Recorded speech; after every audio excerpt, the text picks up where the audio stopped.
all go to the lobby. Let's all go to the lobby to get ourselves a treat. Let's all go to the lobby.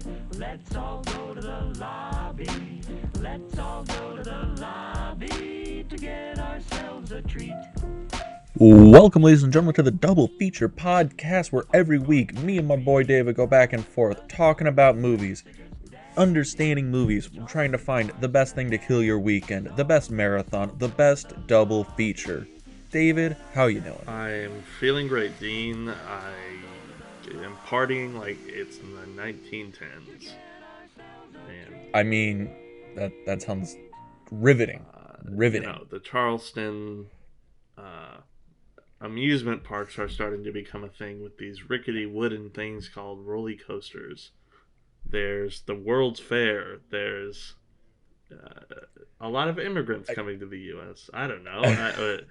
You're just trying to find stuff to hype up these movies? I Or? guess I have to say, of all the stops on the history train we're taking this month, this one has to be like the most, like when you look back at like pictures and things, kind of the most depressing looking one.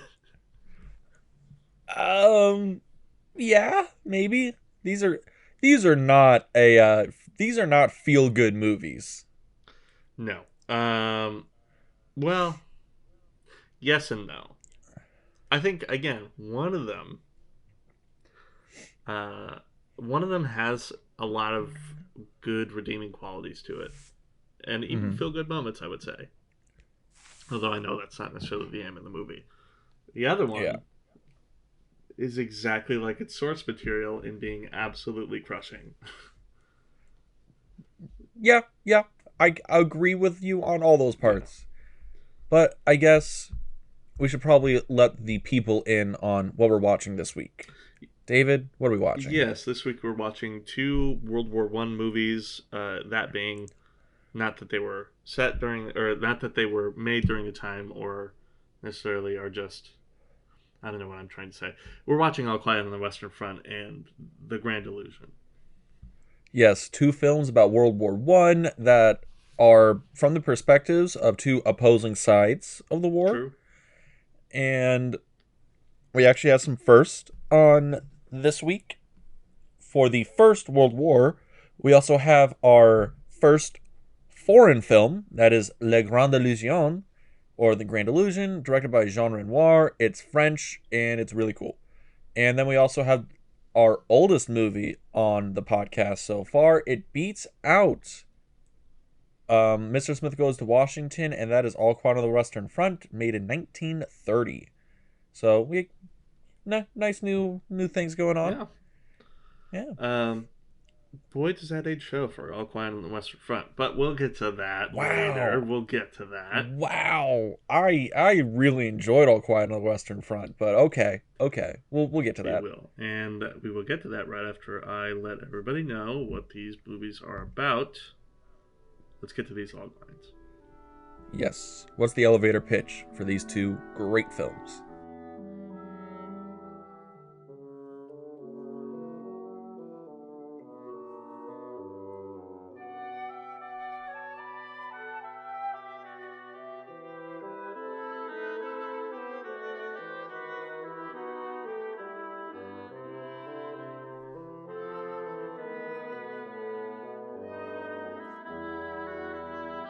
All Quiet on the Western Front is about a class of German students that enlist in the army at the beginning of the Great War to discover the vicious and grim realities of war.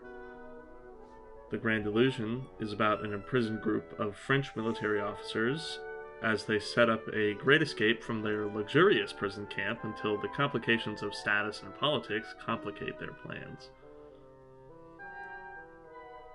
Yeah, we got some very interesting films, and there are going to be some very interesting perspectives about this war in particular and war in general from these ones. Right. So it's going to be cool on our nice March to War month.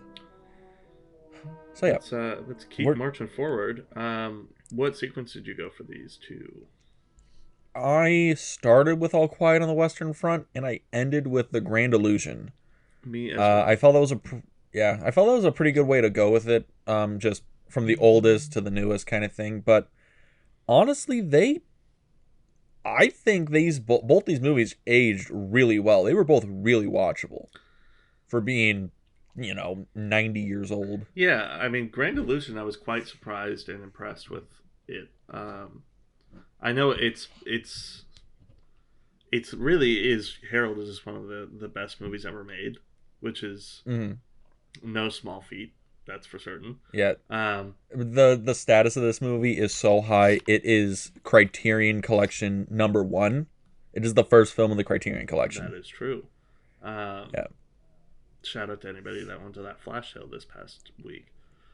Oh, was it this past week? Oh, damn. I done I missed it. made 9 great saves and decimated the bank account, but It happens. that's a different story for a different time. In that, yeah. So the Grand Illusion, honestly impressive, and I'd put it up there in one of my some of my top movies I've seen. All Quiet on the Western Front was watchable, as you would say. In that, You got some hate on for All Quiet on the Western Front. okay, because like I did All Quiet first, and Yeah. listen, I first saw bits and pieces of this film back in high school. I read the book, and then we watched the movie as like teachers often do, where they're like, we want a break for a day, so we're gonna put the movie on that is about the book you're reading. And it's good. It's like we said last week for Glory. It's kind of good in a classroom, and then I was watching it this week, and I was kind of like, this certainly feels like a film made in 1925, but is also made in 1930. There were noticeable things about like the procedure technically of the filmmaking that I was like, boy, filmmaking has come a long way. There were impressive things, don't get me wrong, and there were actually still very good moments in the film, but I don't know, there were certain things that really just like, I can't really call them bad because they're not the result of bad filmmaking. They're a result of primitive filmmaking, I guess I would call it. Maybe that's a little bit too harsh of a word. A little bit, because I thought All Quiet on the Western Front was really good. I thought it was really poignant. I also was like, I thought the filmmaking held up really well. I mean, like, the only thing I do have issue with some of the hokey acting, but that's, again, this movie was made 90 years ago. Some of the hokey Yeah. acting. Okay, because let me I guess put all my cards down on the table. Acting was quite hokey. You brought the film here. I mean, you brought the film to the table here. Yeah, technically this was the one I brought to the table in the pairing because this was one of the only ones I could think to pair with Grand Illusion. Obviously, there's a most recently there's 1917 that is about World War One, but part of me was like, well, I kind of like the idea of pairing two black and white films together for this because this is also two movies that are writing and making a film about a war that was kind of recent events. So that was more interesting to me in the pair. And All Quiet on the Western Front is very true to the book. And I enjoy that because the book had come out the year before, so it was also coming off commercial success of the book. But just as well, there's historical significance to the story of All Quiet on the Western Front, which I do think rings true. People have said, I think there was one quote that you can view on the Wikipedia page, where they said that all they need to do is like get the negatives of this film and reproduce them to the world in order to stop war from ever happening again. Obviously, that didn't actually come true, but it certainly speaks to the power of what this film tries to communicate. However, there were, like I said, technical things like the acting is real hokey at times. It's real 1930s at times. Yeah, you can tell some of these actors are like, wait, sound is a thing? People are gonna hear me for the first time? Well, golly gee, man, I got a real humdinger of a voice I gotta get across. Right, and there were also like it happened less as the movie went on, so I can give it that much credit. But for example, in that opening scene in the school, when the professor is giving the speech and everybody starts saying, I'll go," Yeah, me too. The cutting in that was just it was almost like nails on a chalkboard for me. Yeah, it is very obvious that this film is of a certain age. I will give you that. Yeah. There are some editing choices in this movie that, oh boy, you notice right away. And your job as an editor is supposed to be unknown. Yeah, no, I want to know this guy's name because he did a horrible job in some parts. Yeah. But I still think the story is good. I mean, granted, that comes from the book, but I think overall, like, the performances, I thought the story arc, the emotion, the themes, I thought it was all really good. Yeah, and I guess the final critique I would give it, while it's not as bad as the technical stuff at all, Mhm. because I'd much rather a book just stay true to the book rather than take creative leaps and then fail. Because oftentimes it's like, well, if the book works, then don't fix it if it ain't broke, you know. Um, Mm. and All Quiet on the Western Front is certainly one of the classic novels, so yeah, don't fix it if it ain't broke. But one thing I think this film kind of lacks story wise is that you never really step into a character's shoes, or at least when you finally do, it's not until like after the halfway point of the movie. At which point it got a little bit hard for me to really keep track of who's who that came from the class, or to really get connected to any of the characters or what happened to them. I can agree with you 100% on that. So cuz again, I will say All Quiet on the Western Front, I really enjoyed it. I thought it was way better than I thought it was going to be, but that was one of the biggest gripes I had is we don't have a main character until like an hour and a half into this movie. Like, I don't think we actually have a main character until the halfway point when we finally get like, oh, Paul is the main Right. character. Which, by the way, Paul. I mean, give them better names. I mean, you have Paul, Franz, Peter. Yeah, this should also be a spoiler. For those who don't know, All Quiet on the Western Front is from the German perspective of the war. And it's actually, I like that because it takes into account the question that half of the reason that these kids got into the war is because of patriotism, or from Mhm. the eyes of the enemy, blind nationalism. And that's an Yeah. important question to raise, and some might say a timely question to raise. Uh, Yikes. but aside from that, it's one of those things where I'm sitting there like, okay, the content, it kind of goes back to our question last week with Glory and Cold Mountain Mhm. again, in that the content is good. I like the questions they're trying to raise. The execution of them, though, again, pretty close to what the book does, like almost Mhm. verbatim, the actions and the content of the scenes is what the book happens. But again, having read the book, part of me is like, I feel like the book has a certain tone and atmosphere to it that the movie just, for technical reasons, cannot capture.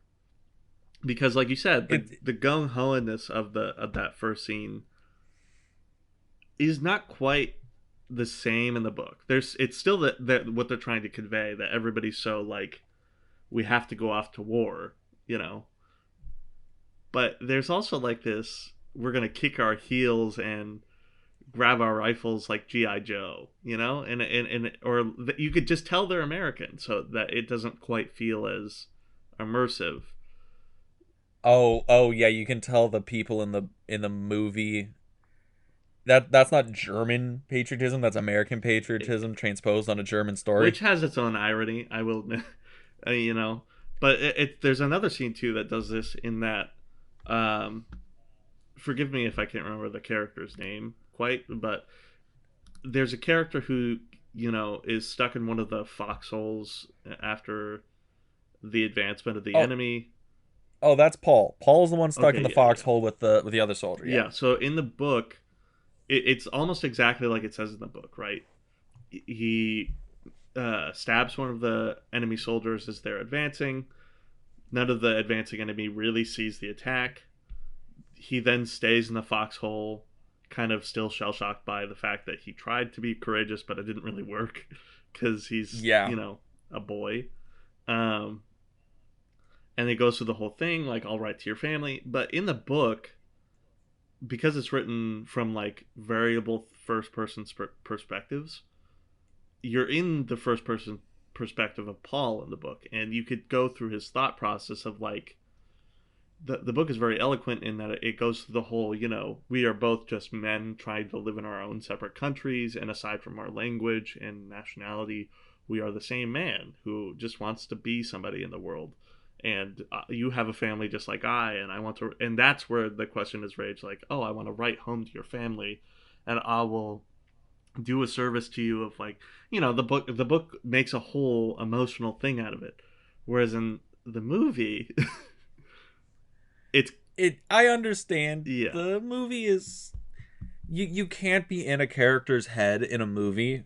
Like, it comes on to the director and the actor to try and portray that visually. Eh, Yeah. I guess that brings up an interesting thing. So, because I'm of the opinion that the book is not always better than the movie. All right, because I'm of the opinion that there are movies that are better than a book. yeah.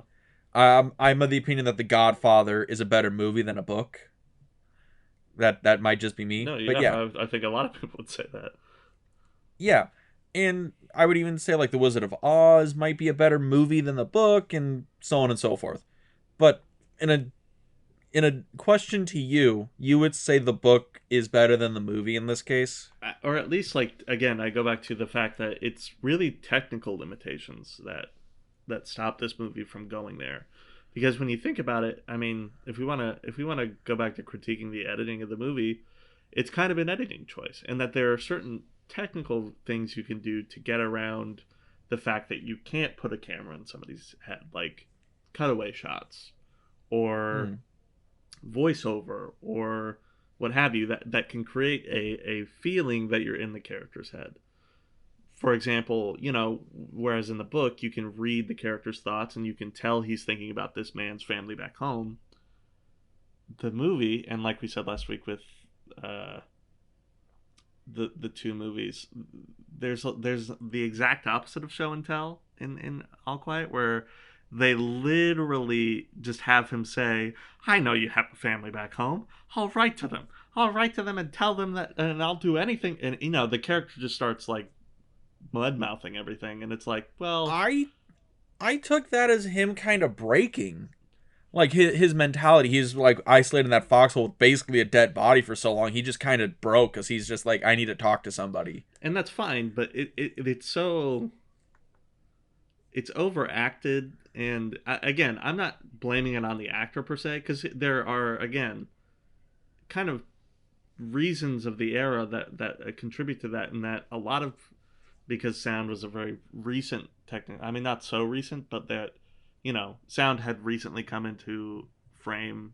If you're thinking about the whole of the timeline of movies, there was still probably a culture of like trying to overact and overemphasize acting so that people could uh, tell what's going on and get emotion out.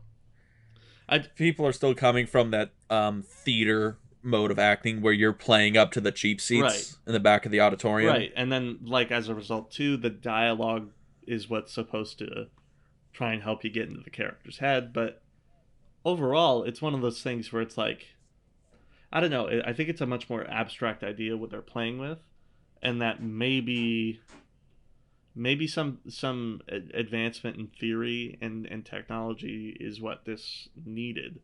Now, we could probably test that against a much later version of this film that came out in 1979 that we did not watch this week. Yes, that did come up because when I was looking for the movie, I saw that there was a '79 remake, and I was like, "Are we watching this one?" Because that'd be kind of interesting. A post Vietnam era All Quiet on the Western Front Yeah. film sounds really, really interesting. Yeah. But I don't know. I haven't seen that one. Have you seen the remake? No, I haven't, and this is, I think, what I would watch it for. I would watch it in order to measure if they had taken some of the technological developments and applied them to the movie. Because at that point, in theory, yeah, things like cutaways and more abstract ideas could be communicated on screen. Yeah. It's a world of new Hollywood at that Right. point. French New Wave came in, German New Wave came in. Like they're in a new era of filmmaking at that point. Yeah, and I would also be interested to see how color affects this film. Not to say that I thought it being black and white was a negative at all. It's just like when I look at something like the poster for even just this release, which looks, I mean, it's kind of, it really grabs you with like the orange hue over. Um, I don't quite know who the character. It's a plays very Ben. haunting poster. Yeah, and Yeah, that's, I think, is what it's a tone that is conveyed in the poster that I don't quite think that the movie is able to get, like the tone of haunting, which is what it should be, but isn't. It's not quite there for me. I think there are still certain like actions that are jarring and horrific to deal with, but because of how the film is, it's a little lacking for me. I can see where you're coming with that. It's one of those things where all the critiques you bring up, I completely agree with up until like the halfway point. Yeah, Once we finally get Paul as the main character and we get into the second half and we really get into the whole like monotony and like the real like hard stuff about war and like him kind of realizing that war's not fun, war's kind of messed up, and then when he finally goes home he realizes he can't go home because like war's changed him so much. Home isn't home anymore. yeah, And it's the whole second half of the movie, and it's also a thing where the acting suddenly the acting changes. Like the entire method of acting changes in the second half of the movie. yeah. I would say I don't know what happened. I would say so. I do think Paul is able to get a lot more of these. It's odd that I want the actor to be more subdued, but I think that is what I want. Is that like with the jarring acting performances I have in the beginning, that well, they do get the boyish personalities across. I think they just start to lack like emotional spectrum to them, and that second half definitely does start to get it across because the quiet and like the stoicness that or even cynicism that he begins to develop, like the elders in his company, yeah, they do definitely affect you more emotionally. But yeah, this is kind of a weird movie because it's done something that usually doesn't happen a lot on the podcast, is where we're on two totally opposite ends on is this a quality film or not. I mean, I suppose I wouldn't necessarily label it as like not a quality film. Don't get me wrong. I mean, I still there are still things about it that I really enjoy, like Cat as a character. I'm still think he's one of the best characters that we've witnessed this month. There's again a lot of the subject matter of like the history of the war are really open here, and like the hospitals and um, the reality of like the fact that these boys are going to war and seeing other like their friends dying, because that's not something that other war movies have really raised the question by, but this is probably one of the first wars where you realize, oh, we're being sent to die and he won't have the rest of his life. He just won't, and I have to kind of just be okay with that now because it's either that or I die too along with him. Yeah, this is probably the first war movie to really deal with that, right? Granted, this is like 1930, so this is real early on in like cinema in general. Yeah. So this is probably one of the first war movies to really like look at it, and it's also crazy because what is it? World War One ended in 1918 or whatever. Yeah. What is it? Like the directors, like 80% of the extras in this movie were actual veterans of World War One. Right. And I think that's one way I'll give this movie a little bit of a pass on all the stuff I'm critiquing it on, is that for the time, this was probably a very jarring, horrific movie to watch. And, at least in what it can lack in technical prowess, it totally makes up for in raising all the right creative questions. Yeah. So I guess this comes down to the real stuff. The stuff that people want to know. best battle scene in the movie. Is this on par with the Cold Mountain opening for the battle scene of All Quiet on the Western Front? Because you said that's the benchmark now. Yeah. No. I mean, there were sequences that were good about this movie and that I did think were kind of impressive for the time, such as the nighttime sequence when they're putting up the barbed wire. That was good. I mean, I was fairly impressed with that. It does not match Paths of Glory, which is again another, even though they're separated by several years, because they're both black and white movies. In my mind, they like occupy a closer space. They came out the same year or whatever, but yeah, they're like 20 something year difference between the two of them. Because it's also, there's that nighttime scene with the barbed wire, but then there's also the scene where Kat dies with the plane, where I'm like story arc wise, very somber moment, and I'm like, that's emotionally it was good, but the plane scene itself, part of me was just like, I feel like you're two soldiers seeing the enemy plane out there, you'd like hit the ground running, but they just kind of like they just meander back to town. Yeah, that was a thing about the movie where there were some parts where I'm like, bro, you really should be running away from this right now. You seem to be doing things on purpose to die. Yeah. Or, too, one I was actually, this is probably the thing I was most emotionally tied to, is I really liked seeing their captain from the academy and their former postman get his comeuppance, because that guy was an asshole and he deserved what he got. Wow. I mean, he was a prick, but like, wow, that's fucked up. Well, it's just like, I don't know. I kind of like the way that they did it. I mean, they do beat him up and everything, like in the book, albeit it's a little bit more frat-ish in the movie. In the book, they really give him a molly weapon, but in the book, they just like jumped and put a bag over his head and beat the shit out of him. Yeah, man, they really do brutalize that guy in the book, and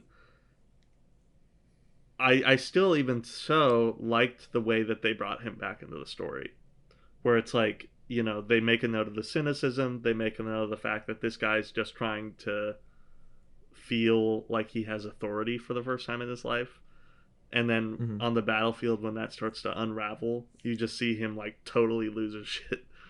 So that was probably the one point where I was like, it's overacted, but I kind of like it. This brand of overacting is this is the kind of overacting David likes. Yeah. But yeah, this movie I think is really good, and also it deals with the themes of, this is probably one of the very first like anti-war films, right? Yeah, definitely. I mean, at least the first talking, right?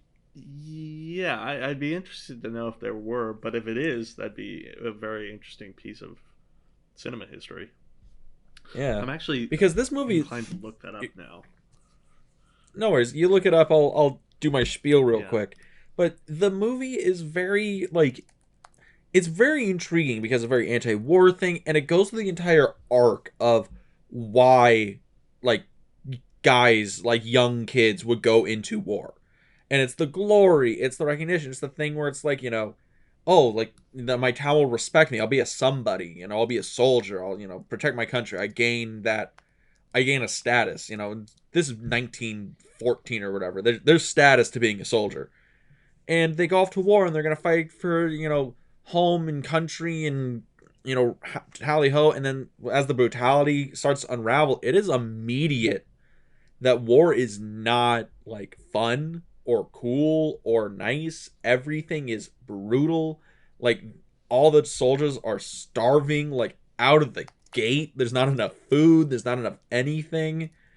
And I know the battle scenes, technical limitations, but, like, the first battle scene when the French come charging over the trenches and jump in and they're just, like, massacring these guys, that is, like, the first time these characters see that they're in way over their head. Right. They thought it was going to be like war's going to be over in a month, and they realized they get their ass handed to him out of the gate. Yeah. And it goes through the whole movie, and it's the cynicism, and this guy and Paul, all of his friends die, and he falls into main character status because he's the only one left alive. From the start of the movie, he's the only character left alive. Yeah. And that's kind of the thing about it's, about war and rank, some people are only a sergeant because they fell into dead man's shoes. And the end of the movie, the final shot, like where he reaches out for the butterfly, and that's a poignant shot. That's actually that perfect, show don't tell moment. But maybe it took the film to learn that lesson. I don't know. Interesting piece of note. I googled it, which is a very reliable source, but it did say that this was the first anti-war film. But this is open to argument. Wouldn't you say Battleship Potemkin was? I don't know if it'd be an anti-war film. Well, I mean, because that's like a rallying film for like the communism, the proletariat, right? Yeah, but it's interesting because part of me sitting there like, okay, that is technically what Sergei Eisenstein was tasked with doing. Yes, but when you think about the, there's a famous name for the scene which escapes me, even though I think the Wikipedia. Oh, are you talking about the Odessa Steps? Yeah, the Odessa Steps scene. Which, by the way, everybody, this is how you know your boy is a film major, all right? I knew what the Odessa Steps were off the top of my head. Yeah. By the way, if you go to film school, that's like one of the... Every class fucking shows you the Odessa Steps sequence from Battleship Potemkin. There you go. I just saved you like 4 years of film school. Yeah. So part of me is like sitting there going like if an anti-war film is either supposed to A, show why war is horrific and brutal, or B, show why the soldiers should be like against going to war, which is kind of like the point of view most of them take, then yeah, All Quiet on the Western Front probably takes the latter. But for the former, I feel like that scene from the Odessa Steps and Battleship Potemkin then as a larger film kind of does before that. I don't know. I think it's just the thing where the whole aura around Battleship Potemkin, it comes off more like a propaganda film in terms of like, oh, this was the uprising that led to us, blah, blah, blah. I don't think it shows the horror of war. It makes it so like these guys should be proud about like the sacrifice these soldiers made, and like we will rise on up and blah, blah, blah, and communism, hashtag Lenin, Stalin. Like that's what Battleship Potemkin feels more like to me. Yeah, I mean, I guess. But granted, it's been a long time since I've seen that movie all the way through. It is a long watch. Maybe so, and two, it's not really referencing like a larger war as it is. It's much more of like a revolt film. So yeah, I guess I see that argument. But if we're going by those standards, then yeah, All Quiet on the Western Front, probably the first anti-war film. I mean, big praise. We're getting a lot of first here this week for our first World War. Kind of fell into this one, but yeah. It feels good. It feels good, falling backwards into the good stuff. Yeah. So, but yeah, All Quiet on the Western Front, really good movie. A little bit of hokey acting, but solid film across the board. Still had some poignant stuff to say 90 years later. Would you say the themes of All Quiet on the Western Front still hold true now? Yeah, because you could take any of the things that this film is trying to say and apply them to modern anti-war films. Like, go watch Hurt Locker. You're going to see a lot of the same things. Go watch... I mean, much more recent war films are like kind of... They're kind of circling back to this weird patriotic thing. I don't know. Like, the ones I could think of, American Sniper... Or there was that weird one, The Wall, with John Cena. You remember that one? Oh yeah. Well, that's one of those like. Well, I think that's also because like we're like those. Do you remember the super patriotic army films that came out post 9/11? Yeah, I mean, and it's interesting because like on the it's almost like you could see how. A war has to go through the motions and be almost done in order for an anti-war film about that war to come out.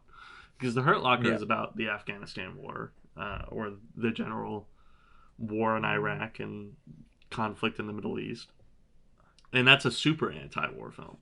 But then, yeah, something that's more along the lines of, like, I don't know,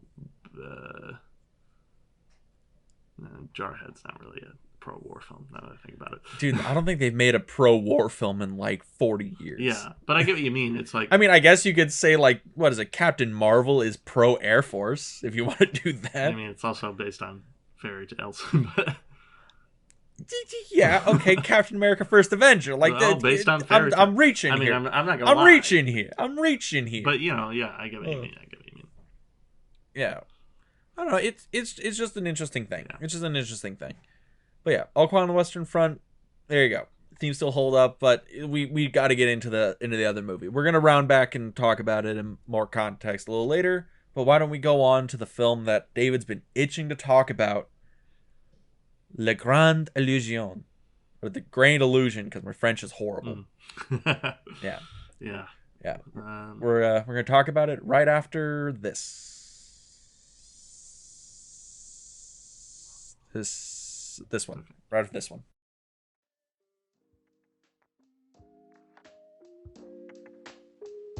Dean, I found a great way for us to do something cool and to make a little money on the side.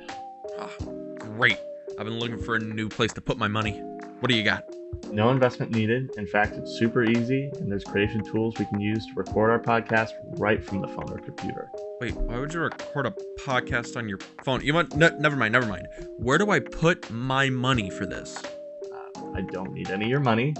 We can even get our podcast distributed to big streaming platforms like Spotify and Google Podcasts. Oh, I get it now. We're talking big business here, okay? So you're going to need a lot of money from me. How much money are we talking here? No, definitely don't need any of your money. In fact, we can make money from the podcast with no minimum listenership. Okay. Now I think I'm getting what you're going at here. We need to spend money to make money, so we're talking some big gains here. Big gains. No, definitely no. I don't need any of your money.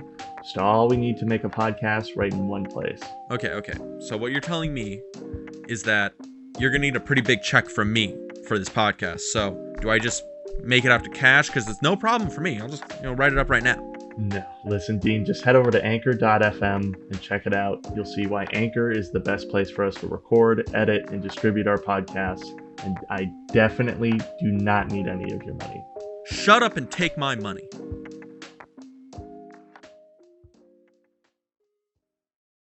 Welcome back, ladies and gentlemen, to the second half of our double feature here at the Double Feature Podcast, where we're going to talk about The Grand Illusion, Mr. Jean Renoir's masterpiece? Probably, maybe. Yeah. I mean, to go out and really make. I mean, I was really impressed by this movie first by the this quote that Orson Welles left, where if he could take two films on the arc, as he said, or probably if you were to go to and ask anybody else, take two films to a desert island, he said this was one of those films, and that's high praise. Yeah, from Orson Welles, the de facto movie god. Yeah. And honestly, if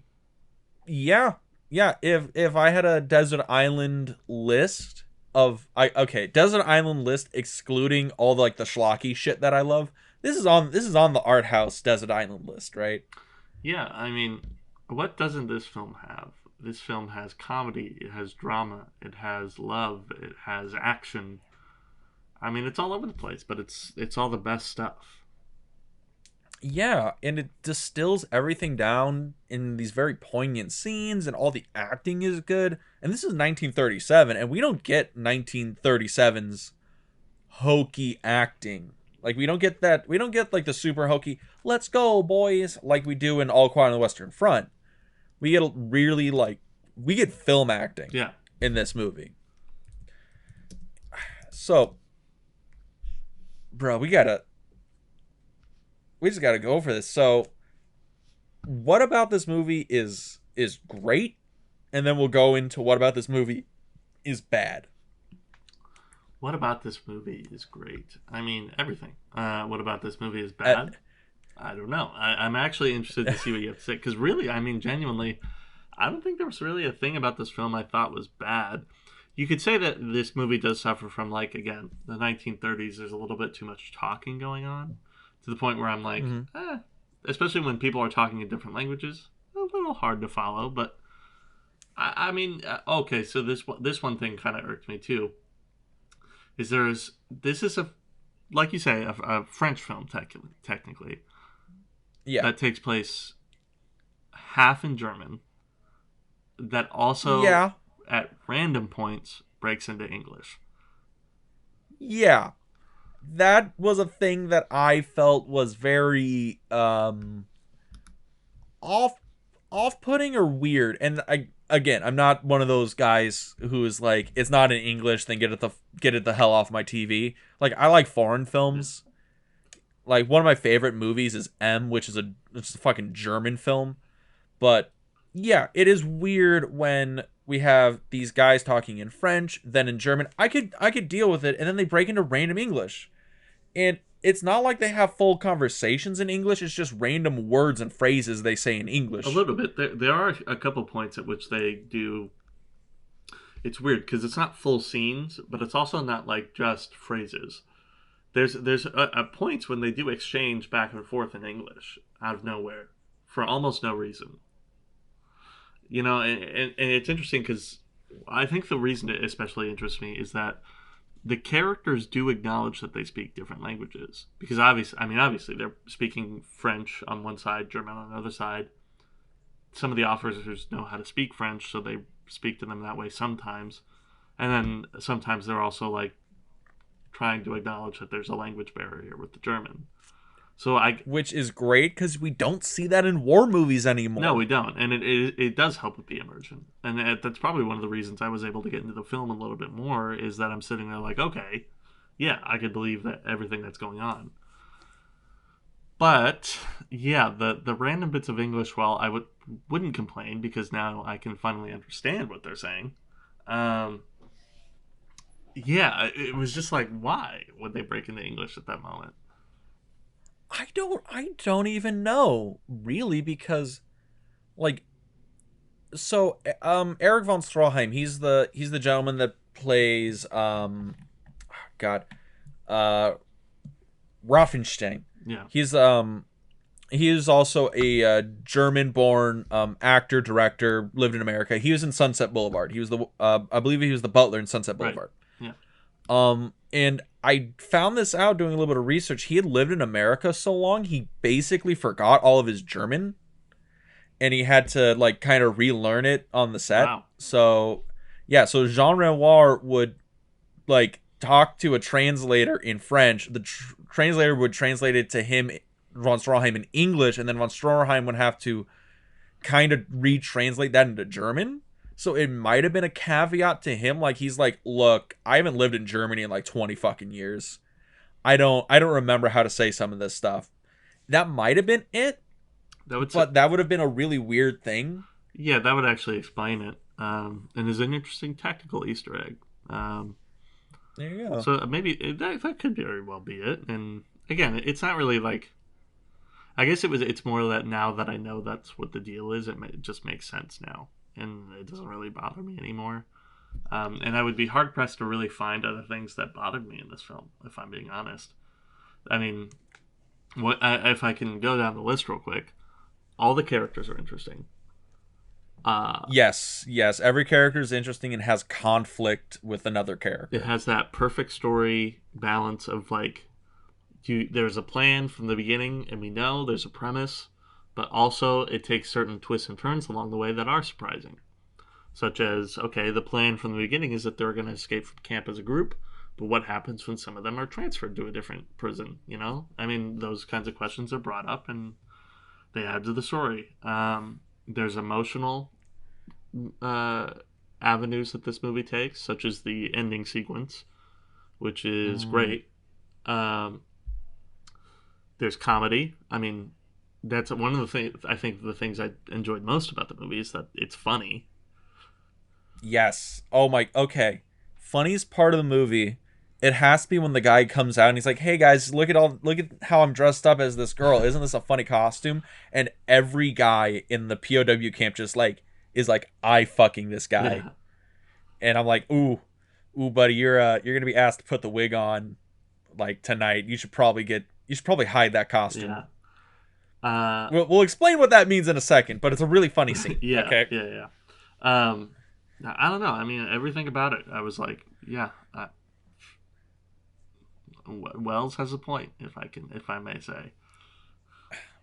Yeah, it is true. This movie just has like it is stacked. Oh my god, it is stacked. Like we have probably some of the best acting we've seen all month in the film. The script, even though it's kind of loose, it just grabs you and rolls with it. And there's a really interesting like there's a lot of themes this movie brings up. It weird thing. Did you even notice there wasn't a battle sequence in this movie? Which I kind of enjoyed. I like when a genre movie can really like get away from its tropes and still work very well, I might add. Especially because this movie does all of the things it needs to with like thematically for a war movie, and at times even for an anti-war movie. It's never like strictly an anti-war movie, but they certainly have those sentiments somewhere in there, and it just still works. I mean, it's like Reservoir Dogs and heist films. You see everything except the heist, you know? Yeah, Yeah. it's it's a fascinating film, and also I think we should probably explain the weird like the funniest scene in the film, which is masterfully done. So the French soldiers, since they're stuck in this POW camp, and it's like a fucking castle, because obviously the Germans are keeping POWs in castles because why not? It's World War One. And because they're like French officers, they're given all these like privileges and stuff because when you're a POW, you're treated according to your rank. So a higher officer, you're treated with more like leisure. Yeah. And their French officers like, oh, we're gonna put on like a play for the Germans or whatever. So they send them a bunch of fucking costumes, and they send them like women's clothes. And one of the more effeminate looking soldiers puts them on, thinking, oh, I'm gonna get a huge laugh out of the guys, ha ha ha. And then every man in that camp realizes they haven't seen a woman in a long time, Yeah. and it just cuts to black, and I'm fucking rolling. It's so fucking funny. Yeah. It is funny because that sequence is interesting to me because it was one of the moments in the film where, yeah, because it was a different language, I started to lose track of it a little bit. Because for the longest time, I thought they got shipped the costumes as like we're gonna use this to escape kind of thing, which it's still funny the way they use them, but yeah, I think it was also more interested because for being a film that was released in 1937, and even though it's French technically, probably got play in America, is still a little bit kind of raunchy and like has some more adult themes than Hays Code movies would have. Yeah, the movie is definitely playing with that. Is playing up to the line of like what censors would have allowed. Yeah. But yeah, do you want to just talk about the really weird loving relationship between Rothenstein and Bourdieu? Yeah, they do kind of develop an interesting, like, it starts as respect. I do feel like Rothenstein, after a little bit, it develops into something that goes beyond just respect between two men. Yeah. Whereas, Do you want at the same time, I feel like the French officer is playing him the whole time. It's really weird. Okay, so because in the movie, like Rothenstein is very much like that old school aristocrat, like military officer. Because okay, way back in the day, like we're talking pre-World War II. Yeah. Probably this was the last war that was a thing where if you remember like the aristocracy, super rich, whatever, you just had a military position. Yeah. Like your job was being in the military. And Bourdieu is the same thing. Like he is like his cousin's a lord and all this other stuff, and his thing is, oh, I'm a captain. That's my job. That is my status, and it's really weird because Raffenstein is like, I respect you, you're a captain like me, and they draw the parallels that, oh, we're the same, you and I, and blah blah blah blah blah. But yeah, but at the near the end of the movie, I'm like, does Raffenstein wanna boink He's Boldu? like, where's that Is that wig? what's going on? Yeah. Right. He might have been away from women a little too long. It's kind of funny because both All Quiet on the Western Front and this movie deal with the aristocracy and kind of the evolution of war. Because World War One was a significant time for the way, like, evolving the way we fought wars. This was the first war, really, where, like, not necessarily guerrilla warfare, like, would take over the world and probably is now more common today, but where war with pageantry disappeared and it started to become more about securing casualties rather than securing, like, like the war, almost like, look at the War in Glory and how it still has some organization and pageantry to it. Yeah, we go up, we line up in this formation, we march forward across the field, they will meet us. There's code to that.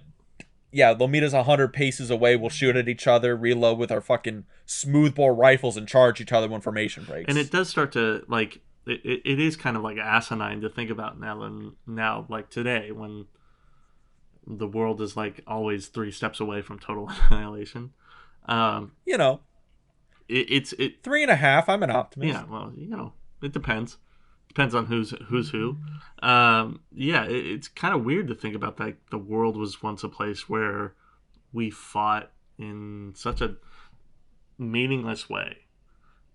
And World War One started to be like, okay, we're going to fight much more effectively now, but it's also scarier, and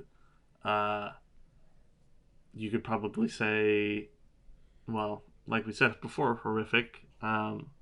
I don't know. There's there's a quality to it that evolves beyond understanding at the time. But on top of that as well, not just like the physical aspect of the war, the political aspect of war changes, where now calling into question chain of order, and is being a commanding officer really all it's cracked up to be, or is it just something you're given and there is really no honor to it?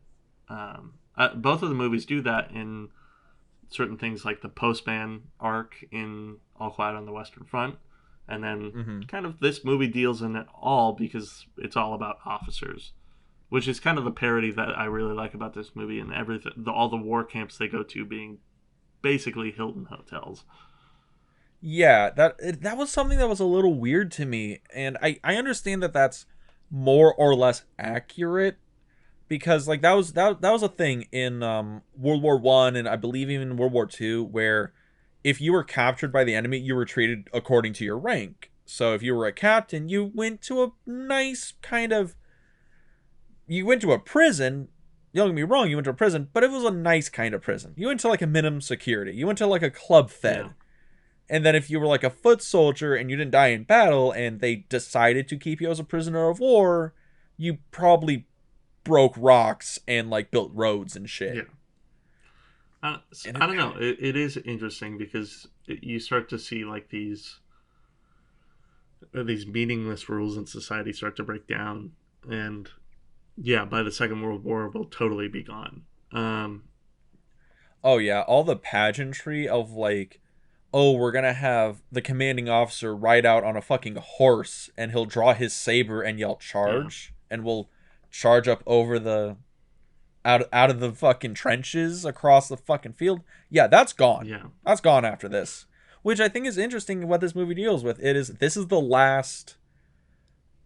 the turnover of the old way wars are fought into the new ways wars are fought. Yeah. Like this is the last of like the old guard. Yeah, and I think that's what the end of the movie like tries to deal with in some way, because they're making fun of it throughout the most of the first 2/3 of the movie, I'd say. And then when they do make that final escape, not only does the French officer realize that his duty to his country is about more than this political rank. It's truly about his duty to his other countrymen, which I do think they do really well with that character web, in that they deal with like not just nationality but like their heritage within their nationality and what that means to their identity as a Frenchman or otherwise. But then too, it's like I think that whole final section of the movie, aside from being where they introduce the love story and kind of tug at your heartstrings in the whole we're all people kind of way that All Quiet on the Western Front was supposed to do, I think it does call into question the whole, like, you know, the realities of war are emotionally taxing on the people that they're supposed to be fought for in a way that isn't really understood anymore. The movie is fascinating. Yeah. Like, people should teach this movie in, like, classes. I wonder. But, yeah. Because this is one of those movies, so I brought this to the table because I saw this movie, I actually didn't even see it in a classroom. I got recommended this movie by a teacher. Yeah. Because he was like, oh, we're not watching this movie, we're watching something else. But, you guys should probably check this out. And other than before that, I never heard of this movie. What was that other movie you were watching, if you don't mind me asking? Pass of Glory. Oh, okay. So I mean, yeah, fair enough. Apples and oranges. Yeah, fair enough. Fair enough. Switch up about World War I movies about the aristocracy. But yeah.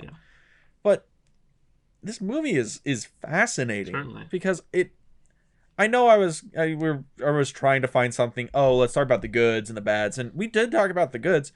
The bads of this movie are non-starters. Like, the only thing I could find that you could say is bad about this movie is probably the age of the film, and then that just comes down to, you know, some people just don't like black and white movies, and some people don't like foreign movies, and some people don't like slow movies. Which, yeah, this movie is a pretty, you know, slowly paced black and white foreign film. But if none of that really bugs you, this is probably a perfect movie. Yeah, pretty much. I would say this is one of the few films that I've ever watched with an epilogue that pulls it off. Because the film really could have ended with them escaping the prison, and then the question just being left up in the air. It's like, what'll they do when they get back to the homeland? Did they actually make it? Yeah. And leaving it on an uplifting note. But, you know, sometimes movies try to tackle their stories with an epilogue that is like, well, let's see what happens to them. And I kind of like that it added to that, because it adds a lot of humanity that this film skirted around with comedy. It made up for it and earned it. And yeah, I don't know. The only other, I guess you could say the character web might be a little bit too large at the beginning, and that some people become forgettable that you thought were going to mean more. But you know, you kind of stick with all the people that you think you will. That's true. It the character web's a little large, but I think it's necessary to be that large. Yeah. But then again, it whittles itself down as the movie goes on. That's the same thing with All Quiet on the Western Front. Your character web starts really big, and then as the movie progresses, you know, that character web gets whittled down. You know, the grind of war, you know, makes all men even. Yeah. So, yeah, I guess, like, why don't we? Well, let's just pull these two movies together so we can talk about them in context with each other. So, Grand Illusion, All Quiet on the Western Front. Would you say these are both, like, top tier war films? Yeah, I think they both deserve their pieces of history. Grand Illusion for being one of the best films ever made, and then All Quiet on the Western Front, A, for being the first anti-war film, as we found out. But B, for being an early war film, because I'm sure it was one of the first to really capture on the battlefield type of filmmaking. Yeah. And it is commendable in that way, and it is good in its own right. It's just that I would be interested to try and pair other World War I movies together, because I can't, you know, off the top of my head, there's this Grand Illusion, 1917, and then let me look up other World War I movies. I mean, Pass of Glory, we watched that one. True. it is weird because I feel like World War One films were probably in vogue for a short period of time, and then we had World War Two, where Hollywood realized America was the good guy in a war, and we could like exploit the shit out of that. Yeah, so it kind of is interesting. I look up World War One movies, right? Yeah. Okay, 1917 comes up. There was this movie called They Shall Not Grow Old. I don't know what that is. Then other notables in this are Tolkien and Wonder Woman, and I start to be like, oh my god. Oh, Jesus. War Christ. Horses. Okay, that's one that we could go back to. I will say this for anybody out there. If you want the greatest meditation on post World War One Europe, I am not kidding. It is the greatest work ever written about post World War One Europe. Read the Lord of the Rings trilogy. All right? No meme. It's amazing. Yeah, I mean that's also Lord of the Rings is great. I mean exactly as yes. Tolkien outlines that was the total inspiration for the Lord of the Rings series. So yeah. Dean is right there. Another film, another one. It's not necessarily about post World War One Europe, but if you want to watch something about post war Europe, watch The Third Man. That's probably also a good one. Oh yeah, yeah. But yeah, so these two movies together, right? Good double feature. Like let's just go through the things. Did we achieve a good double feature? Because these are both good movies, really good movies. But are they good together? Are they good together? Based on my lack of being able to find more World War One movies, it might just come down to like proximity, that they're probably good together. I think you can get away with putting, maybe if you wanted to stick with a darker tone throughout them, All Quiet on the Western Front and Paths of Glory together. Although, again, Paths of Glory would blow All Quiet on the Western Front out of the water. It would blow most movies like out of the water, so. Yeah, I feel Western Front and 1917 would probably like smooth together, like beautifully, and then Paths of Glory and Grand Illusion would pair together clean. Maybe so. Yeah. I mean, but I would definitely say that if you haven't seen it, go see 1917 because great movie. That was the movie you and me picked as like the best picture that year. Yeah. So, but here we go. The pair that we have at hand. All Quiet on the Western Front, The Grand Illusion. I say good double feature. You can't go wrong watching these two if you're in the mood for some anti-war films that actually reach for some pretty heavy themes and pull them off. I think these are two good movies to kill a weekend together. I'd say so. Yeah. Now, David, the two questions. Who's the target audience for this? And if you can only pick one. Kind of going back to what we said last week, I feel like All Quiet on the Western Front will be delegated to the classroom for this one. You know, I mean, you're pretty much only watching this movie, I feel like, if you're reading the book at some point recently. It's an educational movie before it is probably an entertaining movie, although it's still entertaining. And I don't know. I mean, it's probably a wider audience, but a much more niche audience. Grand Illusion, I think, you know, anybody should go watch it. It's really good. All around is just great. It's a great piece of storytelling in filmmaking outside of just being a good war movie. Yeah, I would agree. Grand Illusion is just a finely made film. More people should watch it. I think the target audience for this is gonna be war fans. If you're a fan of war movies, you can't go wrong with these. These are both like S tier war films. Not like romantic comedy fans. They probably would. No, maybe romantic comedy fans would enjoy Grand Illusion. Put the wig back on. But maybe we'll see. Well, maybe we'll see after the wig goes on. Oh, Jesus. So there we go, ladies and gentlemen. That is the double feature for this week of The Grand Illusion and All Quiet on the Western Front. Yeah. So, David, what's next week? Because I believe we finally get to something a little bit different. Yeah, I mean, who would have thought that the world didn't learn its lesson, that there was going to be a second one of these stupid world wars? Uh, Next week, we're going to be diving into two more recent films, but that are some of the greatest World War II films probably ever made. And because there's, by the way, Oh, a lot shoot. more World War II films than World War One films. Oh, way more, way more. I just realized something. I didn't ask the question, the theme question for the month. Granted, I guess it really doesn't matter because like all the people involved in this were members of World War One, so it's kind of a moot point. So, yeah, respect is paid to the war. There you go. Boom. Yeah, I guess to transform the question further because it's an interesting question, and I'm going to edit this around to make it sound like we talked about this at the right time. Thank you.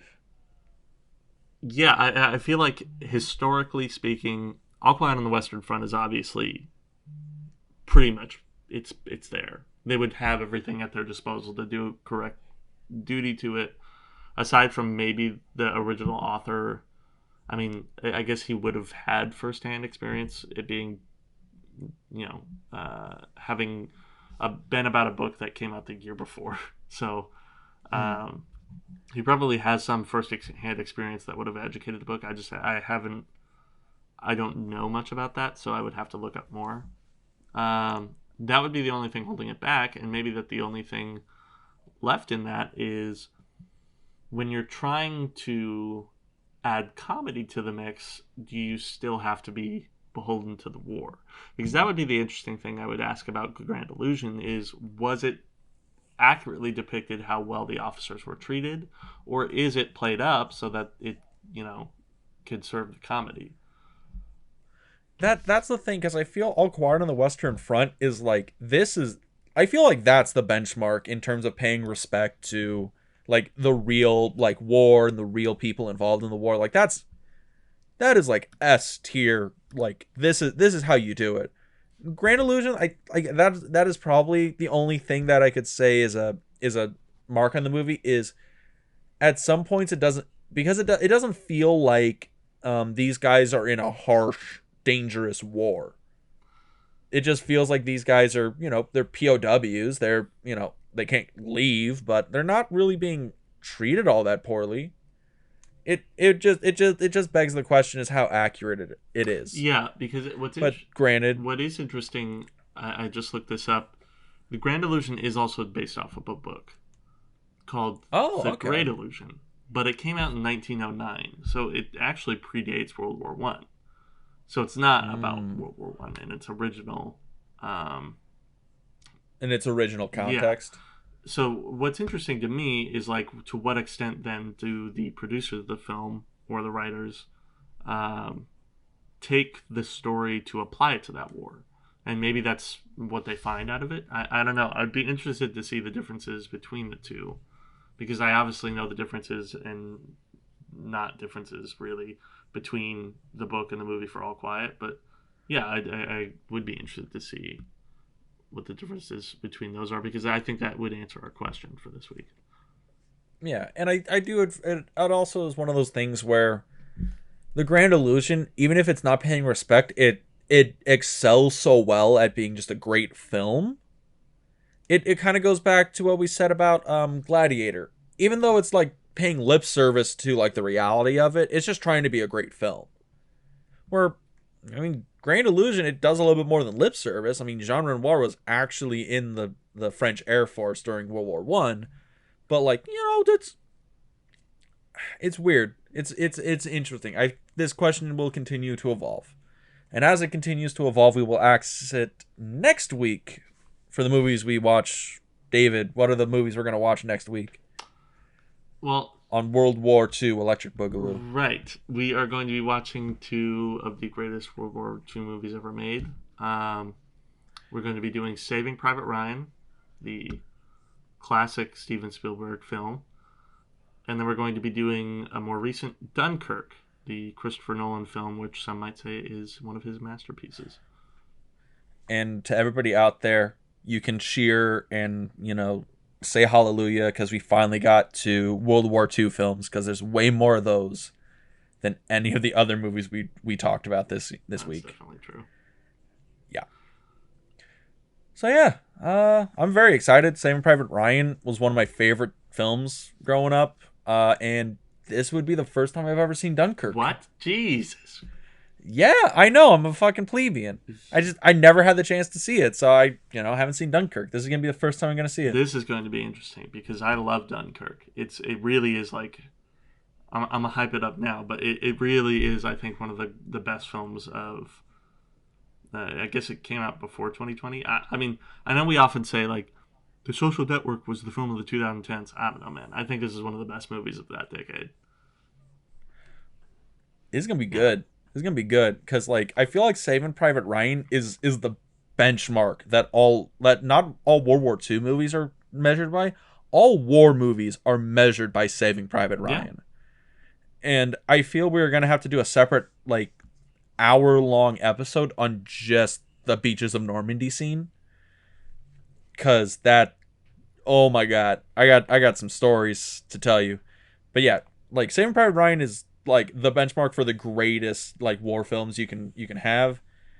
I'm curious to see how Dunkirk measures up now. Oh, it will I'm measure. feeling this. This is feeling like good. It will measure. I'm feeling good about this. Yeah. All right. Well, I guess until then, where can they keep up with us so that they can hear all about all your stories about the beaches of Normandy next week, Dean?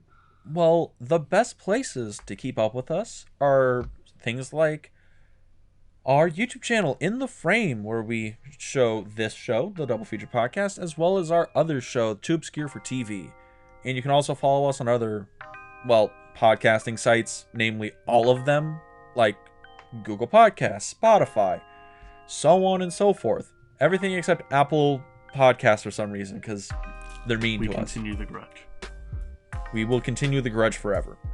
And other than that, you can follow us on our Instagram page, which is doublefeature_podcast at Instagram. David, anything else?